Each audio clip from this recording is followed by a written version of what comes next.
नमस्कार, one India Hindi में आपका स्वागत है। कोरोना वायरस के खिलाफ पूरा देश लड़ाई लड़ रहा है। सरकार दावा कर रही है कि वो इस वैश्विक महामारी के खिलाफ लड़ाई में मानवीय संवेदनाओं का पूरा ख्याल रख रही है। कोरोना वायरस से मरने वाले लोगों के शव का पूरे रीति रिवाज के साथ अंतिम संस्कार किया जा रहा है। लेकिन इस बीच एक ऐसी खबर आई है जिसने मानवीय संवेदनाओं पर सवाल खड़ा कर दिया है। पिछले दिनों अबू धाबी में 3 शवों को कार्गो फ्लाइट से भारत भेजा गया था, लेकिन गल्फ न्यूज के मुताबिक इसे दिल्ली एयरपोर्ट से वापस भेज दिया गया, जबकि भारत के इन तीनों नागरिकों की मौत कोरोना वायरस से नहीं हुई थी। इस घटना को लेकर यूएई में भारत के राजदूत पवन कपूर ने हैरानी जताई है। उन्होंने कहा कि हो सकता है कि कोरोना वायरस से लागू पाबंदियों के चलते इन शवों को वापस भेज दिया गया हो।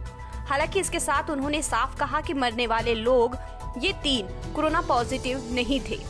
दरअसल संयुक्त यूएई की राजधानी अबू धाबी से दिल्ली एयरपोर्ट पहुंचे कमलेश भट्ट समेत 3 भारतीयों के शव को वापस भेज दिया गया। गुरुवार रात कमलेश भट्ट का शव एहतियाद एयरवेज के विमान से दिल्ली एयरपोर्ट पहुंचा था, लेकिन मंत्रालयों के बीच तालमेल की कमी के चलते शव को शुक्रवार सुबह अबू धाबी लौटा दिया गया। इसके चलते कमलेश भट्ट के परिवार को अब तक शव का इंतजार करना पड़ रहा है। कमलेश भट्ट संयुक्त अरब अमीरात में काम कर रहे थे। लॉकडाउन के दौरान कमलेश भट्ट की मौत हो गई थी। उनकी मौत कोरोना वायरस की वजह से नहीं, बल्कि मौत हार्ट अटैक से हुई थी। कोरोना वायरस से मौत नहीं होने के बावजूद कमलेश भट्ट के शव को दिल्ली एयरपोर्ट से अबू धाबी वापस भेज दिया गया। लॉकडाउन की विषम परिस्थितियों में तमाम कोशिशों के बाद दुबई से लाया गया उत्तराखंड के बेटे का शव दिल्ली एयरपोर्ट से शुक्रवार को वापस भेज दिया गया।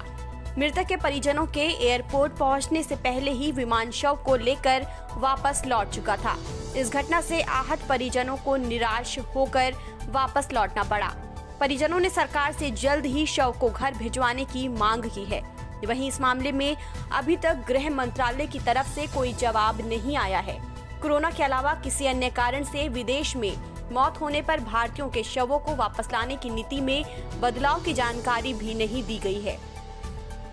विदेश मंत्रालय ने भी इस पर कोई पाबंदी लगाने की सूचना नहीं दी है। इस खबर में फिलहाल इतना ही। तमाम अपडेट्स के लिए आप बने रहिए वन इंडिया हिंदी के साथ।